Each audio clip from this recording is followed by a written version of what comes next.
Gracias por escuchar los podcasts de Radio Nacional. Acceda a todos los programas en rtv.es/a la carta.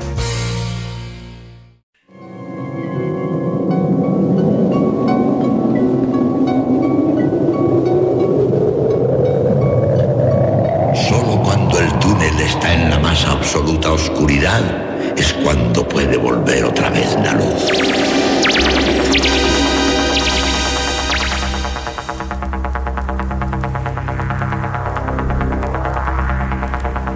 Estás entrando en el espacio en blanco.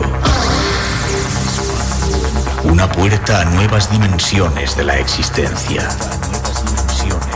Una nueva perspectiva sobre la realidad. Espacio en blanco.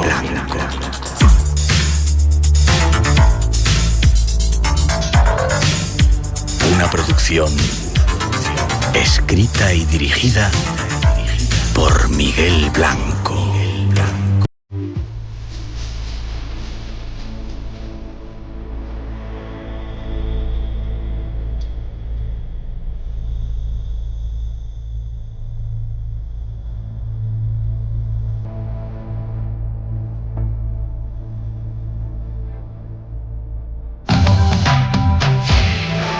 Hola, buenas madrugadas, llegó nuestro tiempo, ese que dedicamos a viajar por esos universos llenos de misterios que nos gustan, y aquí, en Radio Nacional, hacemos radio contigo.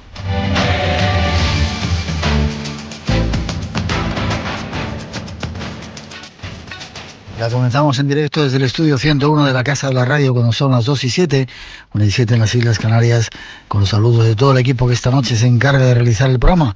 Natalia Sotillos en la realización, Rosa Rodríguez en la producción y locución, José Luis Tajada esta noche nuestro compañero, Miguel Blanco que os habla, acompañados de Paco Bermúdez y Elena Trapero en el control, y alguna que otra sorpresa que se acercará al programa.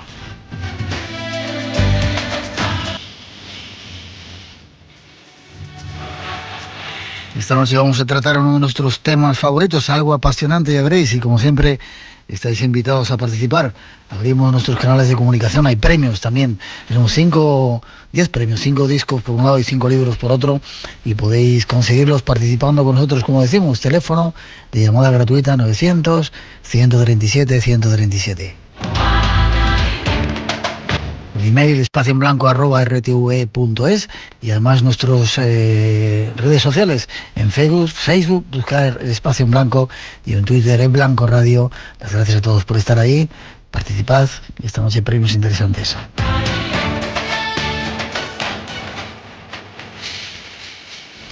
Y vamos ya con algunos temas que nos esperan esta noche. Esta es un avance, una introducción que os ofrecemos. Por ahí, ocultos en la inmensidad del espacio, hay planetas tan extraños que ni siquiera la ciencia ficción los ha imaginado. Por primera vez, los científicos están descubriendo mundos extraterrestres más allá de nuestro sistema solar. Lugares donde el hielo es caliente y la lluvia está hecha de hierro. No están localizados y son inverosímiles, impredecibles. En algún lugar, entre esos mundos nuevos y extraños, los científicos buscan el mayor descubrimiento de todos los tiempos, planetas como el nuestro.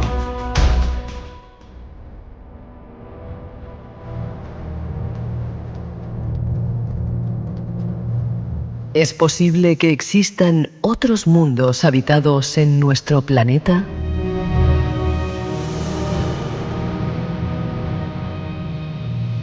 Según dicen, en la actualidad ya son 2000 el número de mundos que se han descubierto en el universo.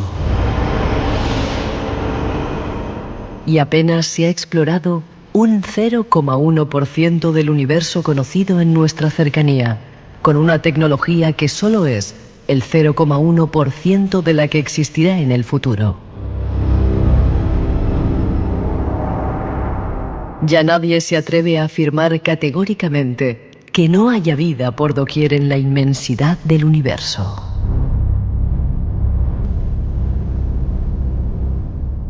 Esa será esta noche una de nuestras pretensiones: buscar restos de esa posible vida y preguntarnos si ya han estado en la Tierra. Será uno de nuestros temas. Habrá más.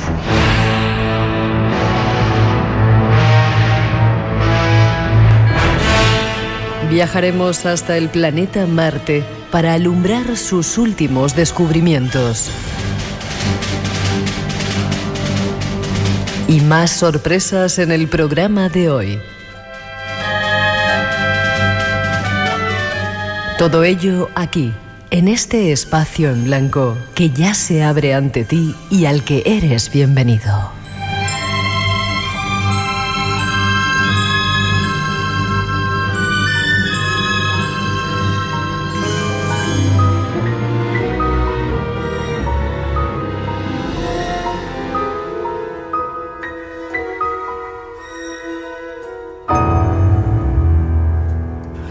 Esas son parte de nuestras intenciones esta noche, y para saludar a nuestro primer invitado nos vamos hasta Barcelona a saludar a un compañero, Josep Guijarro.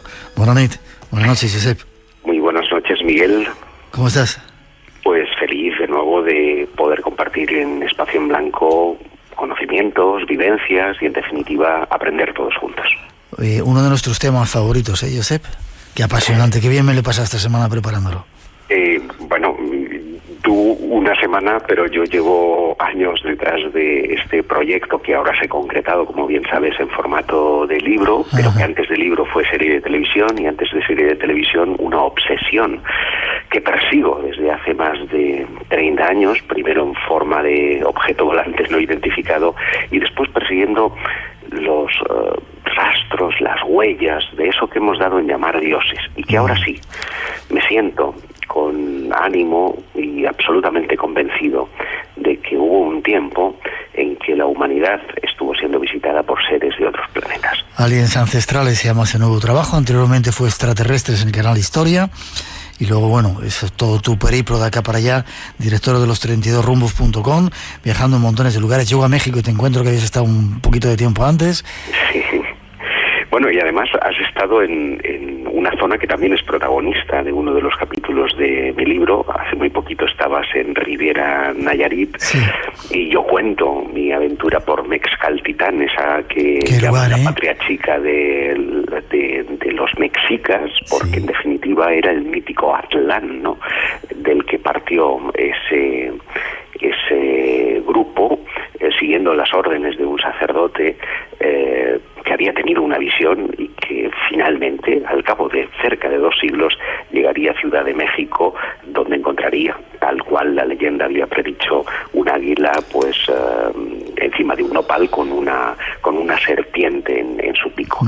Y verás, lo comprobarás a lo largo de la noche, que la serpiente a un lado y al otro del Atlántico tiene un fuerte simbolismo, sí, tiene un significado que nos entronca directamente con las estrellas, y eso me resultó verdaderamente fascinante comprobarlo. Estuvimos en esa isla apasionante, y de serpientes hablamos hace poquito en el Espacio en Blanco, pues es algo que nos apasiona también a nosotros. Escucha un segundito esta frase. Si realmente estamos solos en el universo, qué terrible pérdida de espacio.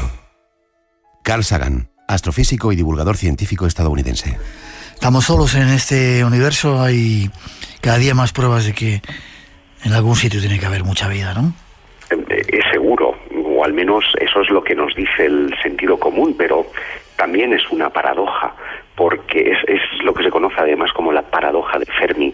Enrico Fermi era un científico que trabajaba en los años 50 en el proyecto Manhattan, el que desarrolló la bomba atómica, y fue una reflexión en voz alta, y es que si la creencia común de que el universo está repleto de vida, que deben haber por lo tanto numerosas civilizaciones poblando esas estrellas que vemos en el firmamento, pues resulta que nuestras observaciones dicen más bien todo lo contrario. Luego, una de dos: o nuestras observaciones son defectuosas o incompletas, o por el contrario, la vida es mucho más escasa de lo que nosotros creemos aparentemente. Y esa paradoja de Fermi me llevó a reflexionar muchísimo sobre la vida en la Tierra, sobre sobre la vida en el universo y sobre las visitas, o presuntas visitas, que habríamos tenido en la más remota antigüedad. Y cuando tú sales, yo hace un ratito he salido al balcón, he mirado al firmamento, a pesar de que hay nubes, hay algún que otro claro en el que se divisan la inmensidad del firmamento y las estrellas. Ese brillo que nosotros percibimos es un brillo que se ha generado hace miles, en algunas ocasiones incluso millones de años, y que tarda en llegar a la Tierra durante esos millones de años, esos miles de años, ¿de acuerdo? Es decir, es una fotografía, lo que nosotros vemos en el firmamento, de algo que sucedió. Es una máquina del tiempo, una paradoja, ¿verdad? Y ¿por qué te digo esto? Pues porque si es verdad que hay mucha vida en la Tierra, no en la Tierra, en el espacio, y que pudo llegar a la Tierra, tenemos que plantearnos si esa vida sigue existiendo, si existió y si existirá. Yo sé que esto ahora puede parecer un poco enrevesado, pero imagínate que una civilización X se encuentra en el límite de su vida. Cuando digo en el límite de su vida, puede ser porque su Sol está a punto de llegar al fin de su ciclo, porque sus recursos naturales, agua, comida, madera, yo qué sé, minerales, lo que necesiten, estén al fin también de su existencia y necesitan buscar otros mundos. De hecho, nosotros, hoy día, 2015, estamos pensando en terraformar la Luna, en terraformar Marte como una primera etapa para poder salir más allá. El propósito de la vida en sí es el de perpetuar información. Nuestro ADN contiene información desde que éramos no seres humanos, sino un organismo unicelular, y después de millones de años de replicarnos, tenemos nuestro ADN actual y nuestro aspecto actual. Por lo tanto, el legado de la vida no es otro que el de reproducirse. Y si no podemos hacerlo aquí porque nuestro planeta va a finalizar, necesitamos seguir haciendo que una especie de arca de Noé, ¿verdad?, se salve y pueda seguir con el legado de nuestro ADN. Piensa que eso lo pudo hacer alguna civilización en un remoto pasado. Y caben también... No adelantes temas, espera, Me espero. Espérate un poquito. 2:18, 1:18 en las Islas Canarias. Sino, como decía Carl Sagan, cuando miramos a las estrellas, cuánto espacio desaprovechado. Vamos a tener tiempo de desarrollarlo, si te parece, Josep. Luego se enfadan algunos oyentes conmigo. Después de esa introducción, empezamos este viaje apasionante que queremos hacer con nuestro compañero Josep Guijarro en busca de los aliens ancestrales. Leyendas de seres de otros mundos viajando a través del tiempo. Y teorías científicas que revelan los secretos del universo.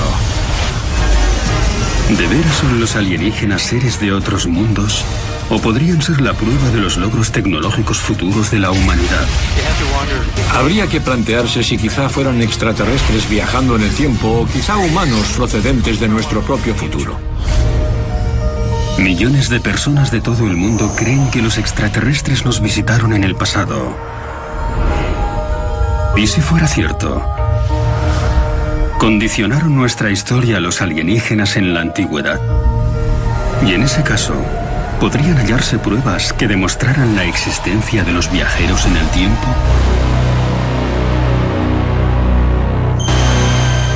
Es una posibilidad apasionante. Que la Tierra haya sido visitada en la antigüedad. ¿Pero por quién? ¿Extraterrestres? ¿Dioses? Nuestro invitado tiene algunas respuestas. Ahí está esa primera introducción para comenzar un poco a caminar por este sendero que tú has transitado. Dime una cosa, ¿dónde comienza tu historia? ¿En algún lugar he leído que Costa Rica? No, ¿Honduras? No, fue en Nicaragua. Nicaragua. Y realmente en ese mismo viaje después me desplacé a Honduras, pero es verdad que todo tiene un principio. Tú sabes que en 2008 yo había abandonado la primera división del misterio para dedicarme al mundo de los viajes a través de la dirección de la revista Rutas del Mundo, y siempre tenía ocasión pues de recoger algún que otro testimonio, alguna que otra historia que seguir pues almacenando en mis archivos, que siempre permanentemente han estado engrosando lo que hiciera laboralmente. Y tuve ocasión de ir a Nicaragua pues a realizar un reportaje, pues un tema tan banal, si se quiere, como la revolución sandinista, el de la contra nicaragüense contra Somoza. Y esta revolución nace en un archipiélago de unas cuantas islas que son conocidas como las Solentiname, que están en el lago Nicaragua, un lago enorme, una inmensidad de agua dulce y paradójicamente no potable. Dicen que hay hasta tiburones. Sí, vamos, te digo, es un mar, y allí vivía Ernesto Cardenal, que es un cura trapense que había pues organizado a los campesinos y había generado realmente la conciencia revolucionaria necesaria para alzarse contra Somoza. Pero llegué el día antes y me fui a visitar cosas, y una de las cosas que visité es un museo de Severo Sini, un arqueólogo que ni siquiera es un arqueólogo 100%, era un arqueólogo pues de tipo vocacional, ¿verdad? Que había recogido un montón de piezas arqueológicas y explorado un montón de cuevas de la región para componer un mapa un poco de náhuatl, ¿no? De la cultura náhuatl en Nicaragua. Y en una de las paredes me quedé estupefacto porque ¿qué viste? Lo que vi allí fue un ser con una cabeza muy redonda, con unos dedos alargados, con una especie de cola, que también podría ser interpretado como un rabo o incluso para algunos un falo. El caso es que la figura me impactó no tanto por lo que representaba en sí, sino porque hacía pocas fechas había estado en el Matarraña y había tenido ocasión... ¿Matarraña dónde está? Perdona mi cultura. En Teruel. En Teruel. Y allí había un petroglifo que era idéntico, concretamente en la Fresneda. Pero ese petroglifo de la Fresneda sí había sido estudiado pormenorizadamente y tenía una interpretación de tipo astronómico. ¿Sí? Una interpretación de tipo astronómico que se remonta a más de 4.000 años antes de Cristo. Y aquello a mí me impactó porque esa misma historia estaba ahí, en un archipiélago de Nicaragua. Y claro, el hombre que me condujo allí en una panga, en una barca neumática, me dijo, bueno, ¿y usted por qué le interesan tanto estas cosas? Y yo la pagué con el pobre hombre y le dije, ¿me puede usted explicar cómo antes de que Colón llegara a esta tierra en 1492, descubriera las Américas, que no se reconocía un contacto cultural entre Oriente y Occidente, puede haber un intercambio cultural que permite que los mismos símbolos, que las mismas figuras estén representadas a un lado y al otro del Atlántico? El hombre se encogió de hombros, como es lógico, pero es que yo tampoco tenía la respuesta. Aquello era un enigma que entroncaba directamente después con una serie de espirales que verían en esa cuevecita que se llama la Cueva del Duende en el archipiélago de Solentiname, entroncarían con unas fascinantes historias que tiene que ver primero con las espirales y su significación como serpientes y por otro lado digamos toda la componenda misteriosa y connotación extraterrestre que tenía el tema, porque no te lo pierdas. El hombre me dice, bueno, pues hay otro lugar en donde también se ven este tipo de símbolos y son símbolos que se aparecen junto a unos seres de pequeño tamaño y una serie de luces que salen del lago. Entonces, cuando uno ve clara, ¿no?, la relación entre esas luces misteriosas, esos seres de aspecto bajito y esos petroglifos, blanco y en botella para mí era leche. 2:25, 1:25 en las Islas Canarias. Esta noche, en Espacio en Blanco... En menos de una década tendremos la posibilidad real de poder planificar un viaje hasta Marte. De hecho, NASA ya está fabricando esos sistemas de soporte que podrían llevar a los seres humanos hacia allá. Marte será, con toda seguridad, el siguiente objeto celeste que el hombre podrá pisar. Seguiremos viaje esta noche hasta Marte, no os lo perdáis. Josep, te pido si puedes que seas un poquito más sintético, si puedes, ¿vale? Porque Lo intentaré. tienes No es fácil. Ya sé que no es fácil. Tienes 1000 historias para contar, si no vas a tener que venir 5 o 6 veces seguidas bueno, más. Sí, pero fíjate que no es tanto por la cantidad de cosas que contar, que es verdad, hay muchísimas. He tratado de condensarlas a lo largo de 350 páginas, sino porque a veces contar el titular sin poder explicar cómo has llegado a esa conclusión puede dejarte, y especialmente en este tema, casi como un paranoico. Y hay ocasiones en las que merece la pena a lo mejor renunciar a cierta brevedad para poder explicar pormenorizadamente el asunto. Vale. ¿La Tierra ha sido visitada en la antigüedad? ¿Hay pruebas de ello? A mi juicio sí, pero claro, estamos como siempre en qué consideramos una prueba, ¿no?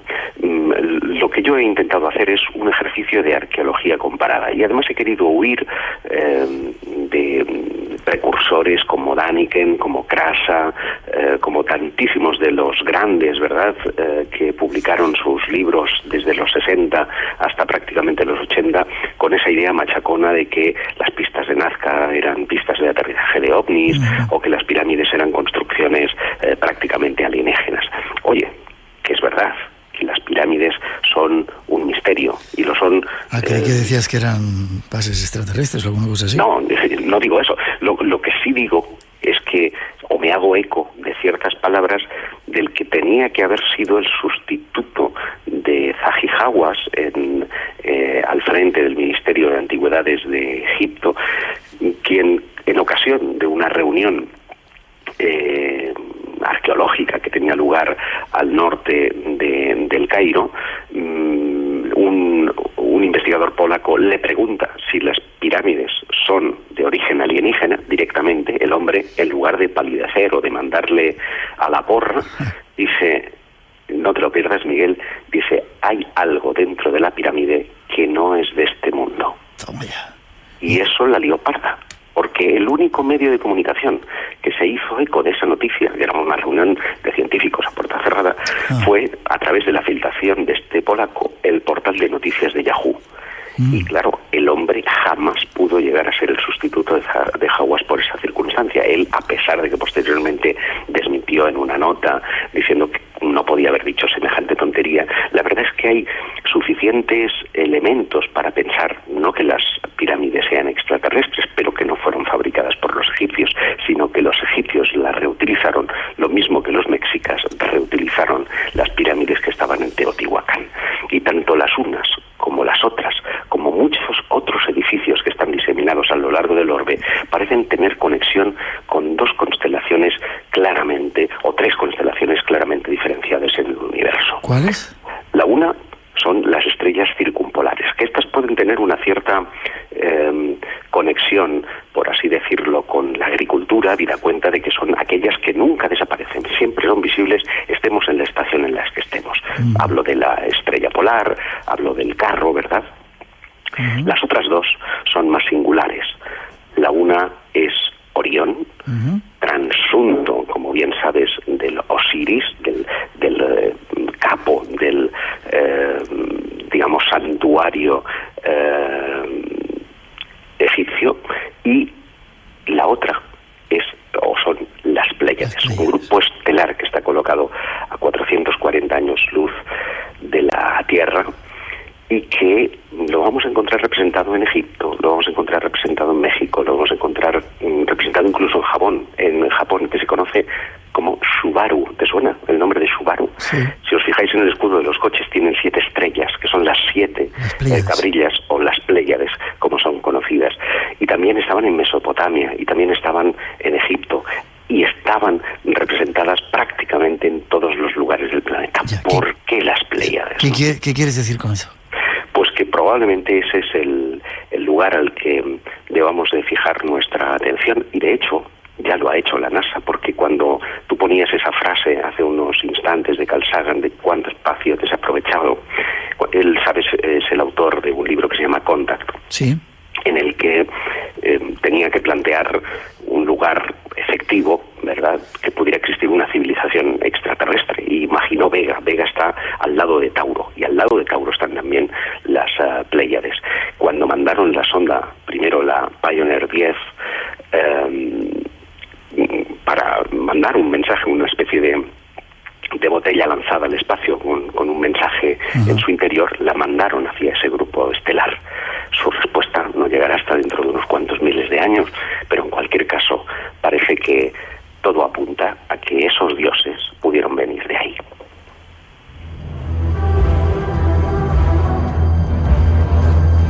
Arqueología comparada, decías, Josep. Además, el tema se puede pillar por 1000 sitios. ¿Qué quieres decir con esto? ¿Que en muchos lugares encontramos el mismo tipo de construcción o la misma forma de construir? Mira, yo voy más allá.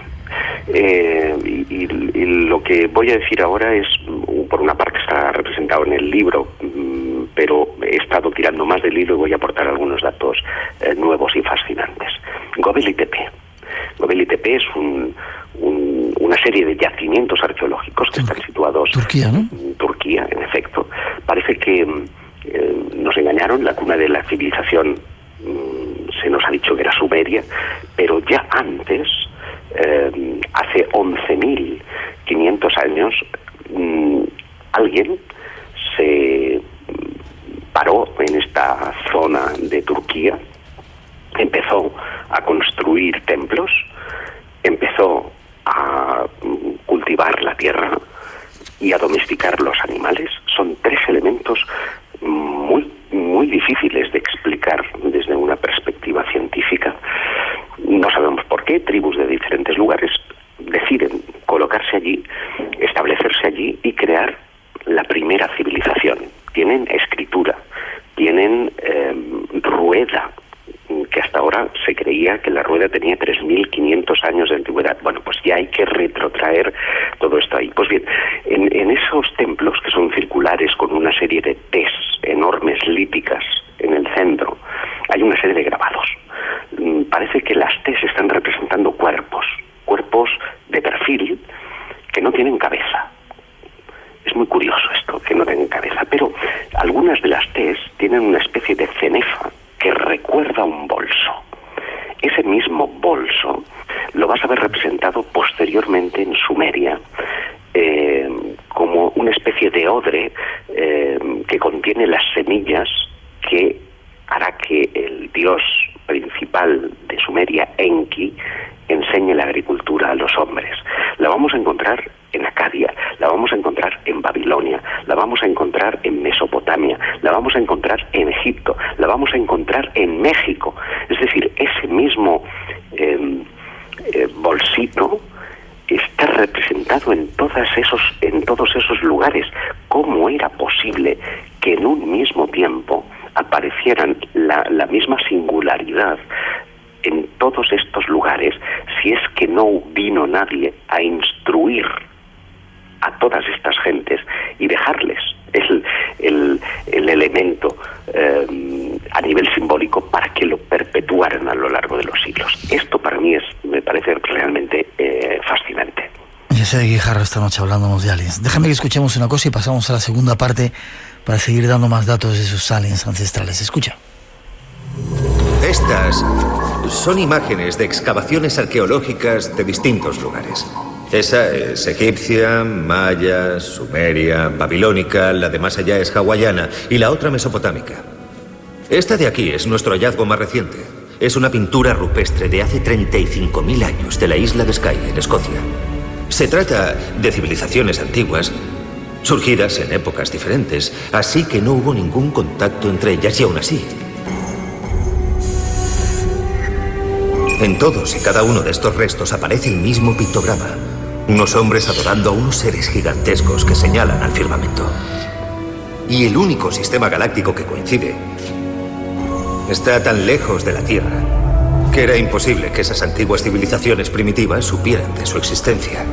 Pero aún hay algo más. Ese sistema tiene un sol muy parecido al nuestro. Y según nuestras exploraciones de largo alcance, parece haber un planeta. Únicamente un planeta con una luna capaz de albergar vida. Y a él es a donde hemos llegado. Tío, dices que estamos aquí por un mapa que encontrasteis en una cueva, ¿no? No. Sí. No, no es un mapa, es una invitación. ¿De quién? Los llamamos ingenieros. ¿Ingenieros? Vaya. ¿Quieres contarnos qué ingeniaron o crearon? Nos ingeniaron a nosotros.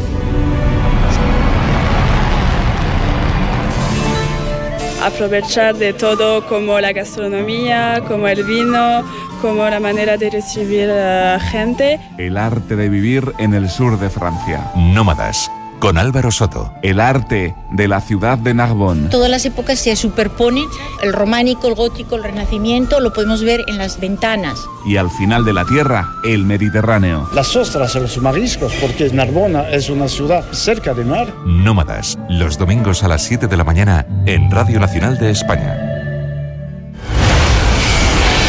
Los desastres naturales han existido desde el momento en que la Tierra existe.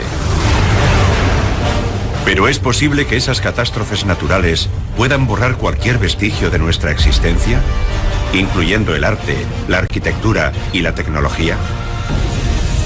Las evidencias sugieren que no solo es posible, sino que ya ha ocurrido en muchas ocasiones anteriores.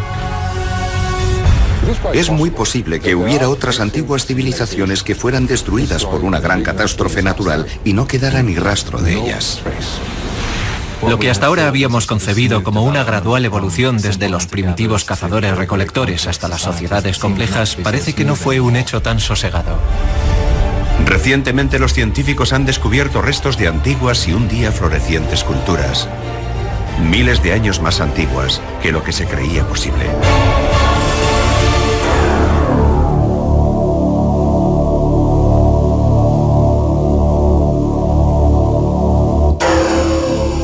¿Es posible que las catástrofes naturales hayan borrado las pruebas de otras civilizaciones? ¿Es posible que hayan hecho desaparecer los vestigios, las huellas de otros pueblos y quizás las visitas de aliens de otros planetas? Muchos estudiosos lo afirman.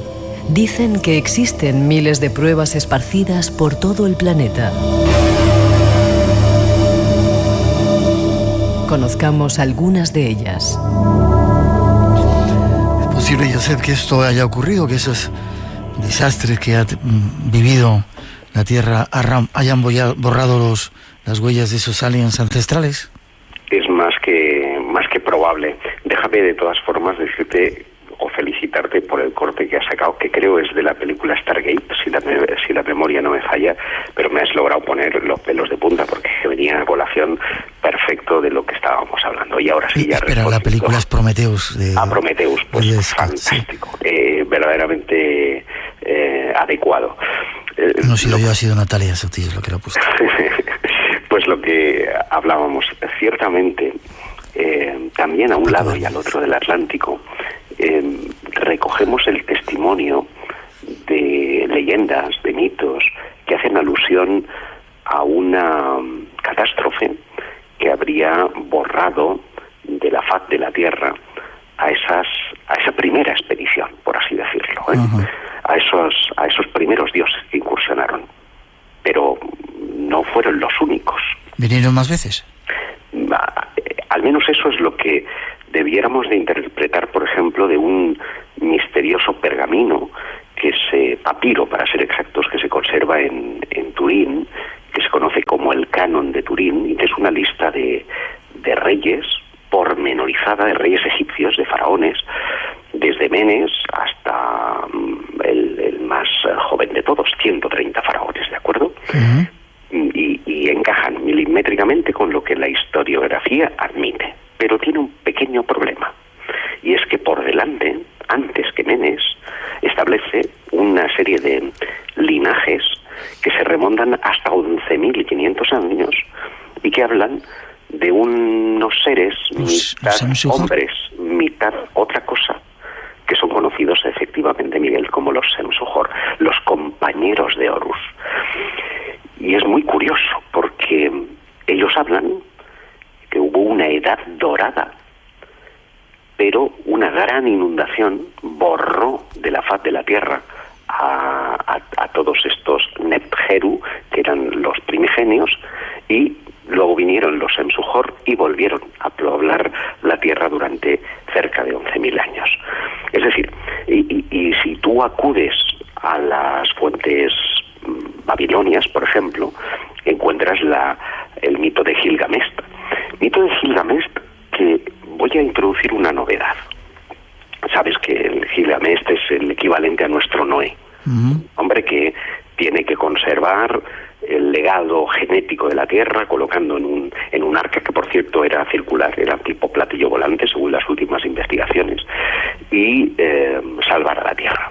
Y él cuenta que necesita 124 palos, les da un nombre concreto, para poder propulsar esa nave. ¿A qué palos se estaba refiriendo?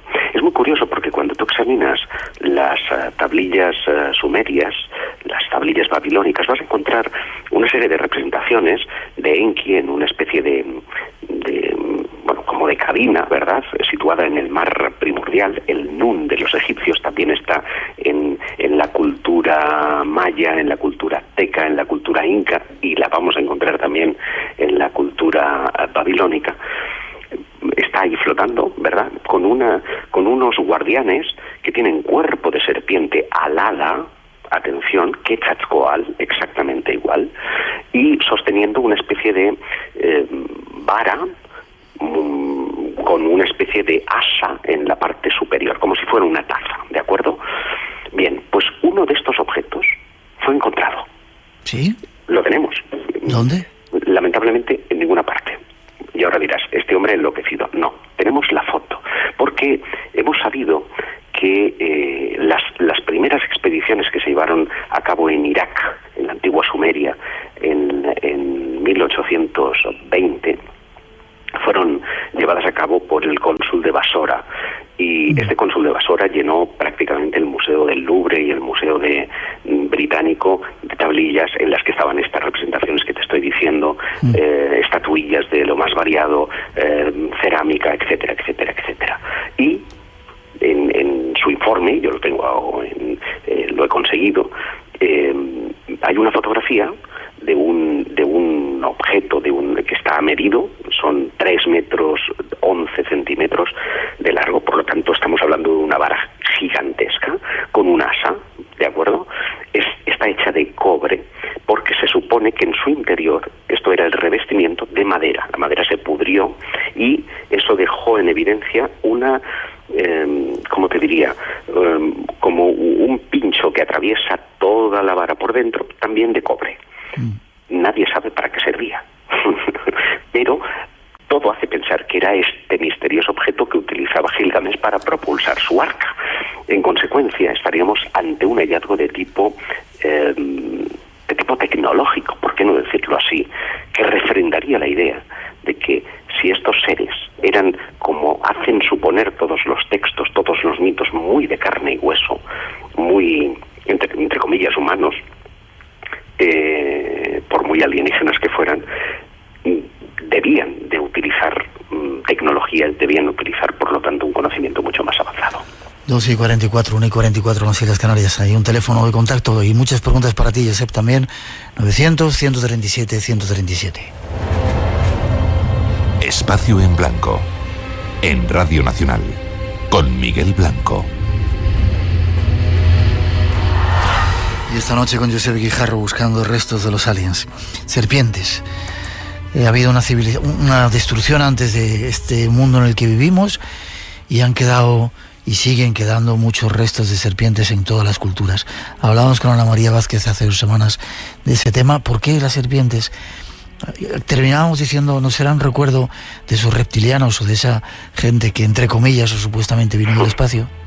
Mira, a menudo me hablan de los reptilianos, ahora que hablo de aliens ancestrales, ¿no? Ajá. Pero yo no creo a pesar de, tengo que confesarte, y os lo prometo, subiré a las redes una foto para garantizar que es así. Voy vestido, que me la he comprado hoy en una tienda muy friki, con una camiseta de V. ¿Recuerdas aquella serie de los visitantes que eran lagartos, y se comían ahí las ratitas? Bueno, pues yo creo que esto forma parte de una cierta interés o manipulación de ciertos grupos ufológicos, muy vinculados en algunos casos a la exopolítica y que forman parte de la teoría de la conspiración. Yo he querido ceñirme a aquellas cosas que puedo llegar de una manera racional. Y cuando las civilizaciones, por ejemplo, hacen alusión a la serpiente, probablemente están reflejando un mito que tiene su consustanciación física en algo concreto. Por ejemplo, una de las especulaciones con las que yo trabajo en el libro es la posibilidad de que Quetzalcóatl, la serpiente emplumada, para un nativo de hace 1800 años que hubiera visto a un vikingo, pongamos por el caso, ataviado con una cota de malla, le va a parecer algo escamado, ¿verdad? Y sin embargo es una cota de malla. Porque hay que hacer notar que el elemento simbólico está presente en todas partes. Hemos hablado del Quetzalcóatl, hemos hablado de los dioses egipcios y también sumerios y babilónicos, pero hay poca gente que sepa que, por ejemplo, aquí en España, en Galicia, en la Costa da Morte, concretamente muy cerca del municipio de Gondomil, se encuentra a Pedra da Serpe. Y en esta Pedra da Serpe, que está en un cruce de caminos y está cristianizada por una cruz de estas del término, ¿verdad? Está esculpida una serpiente con alas y cabeza humana. Es muy curioso que ese mismo mito, insisto, esté representado en todos los lugares a la vez. Es una clave que probablemente nos lleve a esa cultura previamente destruida, que algunos situaron en el centro del Atlántico y hablaron de la Atlántida, y que yo trato también de ocuparme del tema por una rama que se escapa en esa dirección. Ubico en las costas de Cádiz y concretamente detrás de lo que Platón denominaba las columnas de Hércules, que son cada uno de los lados del llamado estrecho de Gibraltar, ¿no? Si esa civilización existió, vamos a encontrar, por ejemplo, en el estudio que llevó Grün de los yacimientos de Doñana y de las prospecciones subacuáticas en el Golfo de Cádiz. Después estuvieron explorando un recurso arqueológico que es el de Cancho Roano y descubrieron un símbolo allí. Ese símbolo es el asa del aparato que antes te estaba describiendo y que dio lugar a la cruz ansada de los egipcios, al Ankh de los egipcios. Es un asunto, es una adaptación de esta misma herramienta, y que en todos los pueblos vamos a encontrar una herramienta de poder. Y esa misma herramienta está también representada en México. Concretamente, si tú te vas a Toolán, donde se encuentran los atlantes de Tula, así es como se los denomina, esas gigantescas moles que representan algunos seres, nadie sabe a qué cultura, realmente se ha hablado de olmecas, se ha hablado nadie sabe exactamente a qué cultura pertenecen. Veremos que en su mano derecha llevan esta cruz ansada. Es muy curioso, ¿verdad?, que a un lado y al otro del Atlántico estén machaconamente los mismos símbolos perpetuando algún tipo de idea. Y eso es lo que me hace reflejar que realmente hubo un contacto cultural no admitido. Y como no es admitido, cabe esa posibilidad de que fueran esos dioses materialmente los que vinieran aquí. De hecho, y si quieres luego podemos hablar más ampliamente de ello, cuando visitas Cholula, cuando visitas Nayarit, cuando visitas toda la Riviera Maya, te das cuenta de que existen una serie de componentes y analogías que emanan todas en una misma dirección, que son las Pléyades y ciertas constelaciones del firmamento, y que hablan abiertamente de que sus dioses vinieron de allí. Entonces, yo creo que hay que empezar a replantear las cosas desde una perspectiva o una mentalidad más abierta para saber hacia dónde caminar nuestros próximos pasos. Brevemente, porque te vas a tener que quedar un ratito más en la segunda hora. Hay un mensaje oculto en la prehistoria, entonces, que da claves y que une Oriente o el Atlántico con el Pacífico, o estos dos continentes, Europa con América. Sin lugar a dudas, y yo creo que se encuentra representado en varios lugares. Yo, por ejemplo, analizo muy en profundidad los túmulos de Newgrange en Irlanda, que tienen unas precisiones astronómicas fascinantes, pero podríamos hablar de esa capilla sixtina de la prehistoria que es el Tassili, ¿no?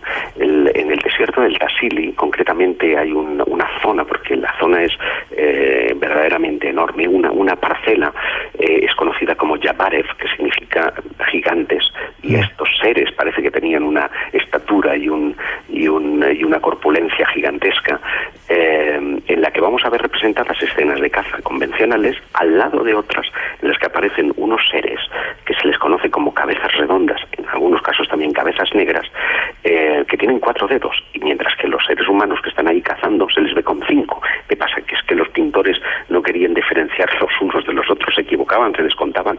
Es evidente que hacían alusión a algo que era superior y que estaban representando aquello que veían. Y fíjate que es curioso, esas pinturas tienen por lo menos 15.000 años de antigüedad. Pues se ven representados carros, se ven representadas ruedas.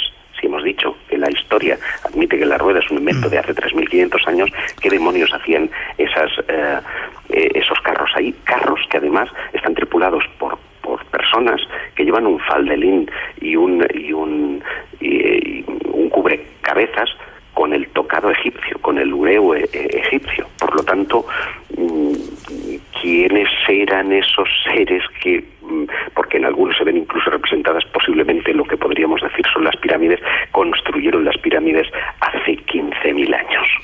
Misterios de nuestro mundo. 2:52, 1:52 en las Islas Canarias. Seguimos adelante tratando de aportaros más datos de este asunto. Cañón del Chaco, Nuevo México. En una alejada región desértica, a 240 kilómetros al noreste de Albuquerque, se encuentran las ruinas de los antepasados de los indios Pueblo, los llamados Anasazi, que florecieron entre los siglos X y XII. Los expertos creen que los Anasazi, que significan los antiguos, erigieron su civilización con un conocimiento avanzado en materia de ingeniería, matemáticas y astronomía. Se trata de construcciones muy elaboradas que requieren conocimientos de ingeniería superiores a los que tenían los lugareños. Tuvo que ser obra de una civilización avanzada. Los Anasazi construyeron el Cañón del Chaco como parte de una promesa que formaba parte de su modo de vida. Debían cumplir con los deseos del Creador. El Cañón del Chaco les revelaba las enseñanzas, unas enseñanzas que procedían de la gente de las estrellas. Pero ¿cómo pudieron levantar en la antigüedad unas estructuras tan complejas en la maquinaria moderna? ¿Y quién era esa gente de las estrellas que brindaba sus conocimientos a los Anasazi? Los defensores de la teoría de los antiguos astronautas aseguran que la respuesta se puede encontrar observando los antiguos rituales y mitos del Cañón del Chaco.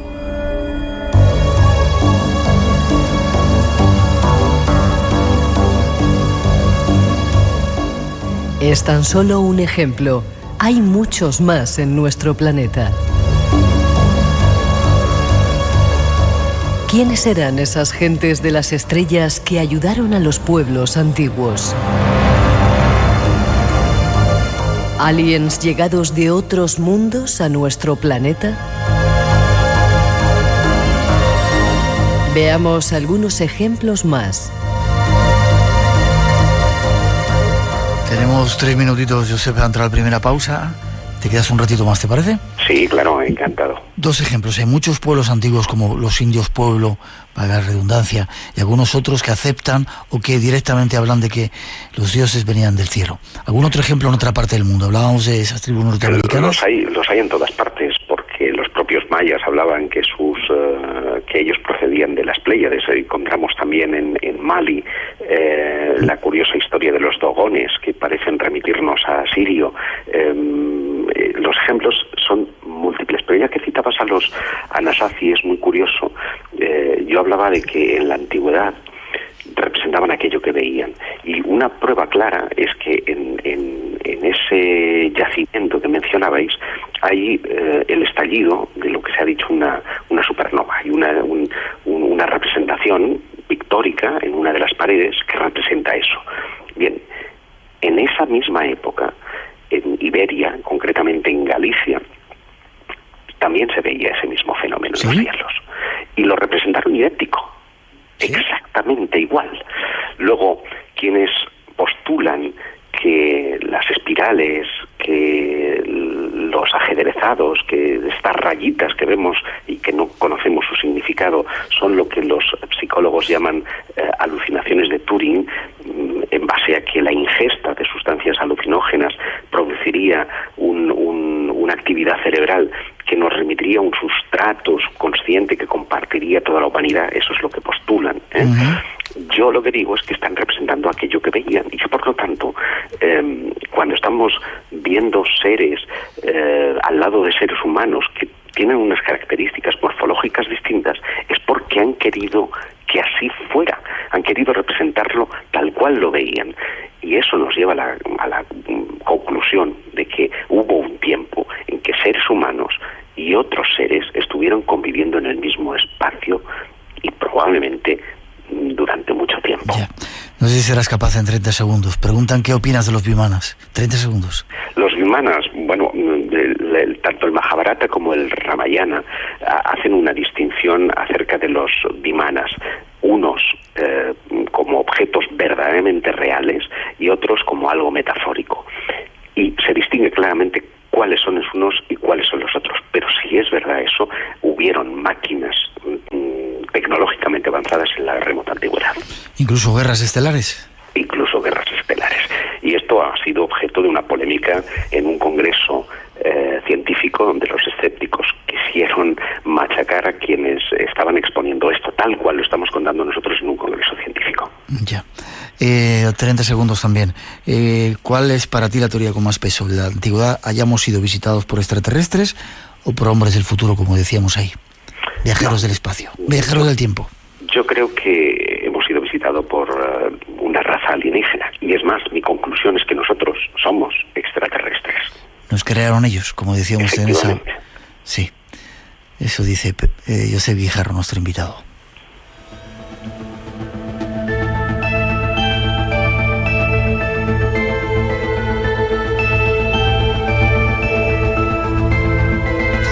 Y va a seguir diciéndolo en la segunda parte, ¿verdad, Josep? Tengo que terminar el razonamiento inicial. Vale. Ya hay gente que te está poniendo a parir. Ya sabes que tenemos algunos amigos que son así de duros y hay otra gente que, bueno, nos estamos abriendo a nuevos planteamientos. 900-137-137 nuestro teléfono. Espérate unos segunditos y terminas el planteamiento después de las noticias, ¿vale? Muy bien. Llega las noticias a las 3, las 2 en las Islas Canarias. Enseguida regresamos. Nos vamos a ir hasta Marte, que en ese reciente descubrimiento, dicen, del agua, nos ha venido a visitar un derviche de la taberna, el derviche blanco, y habrá otras muchas más sorpresas en este espacio en blanco de hoy. 900-137-137, como digo, nuestro teléfono. No os vayáis, que tenemos mucho que contaros todavía aquí en este espacio en blanco, haciendo radio contigo.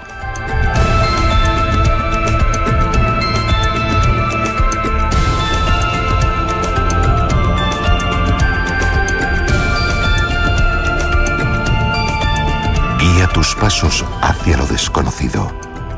Ábrete al misterio con Espacio en Blanco. En Radio Nacional de España, con Miguel Blanco.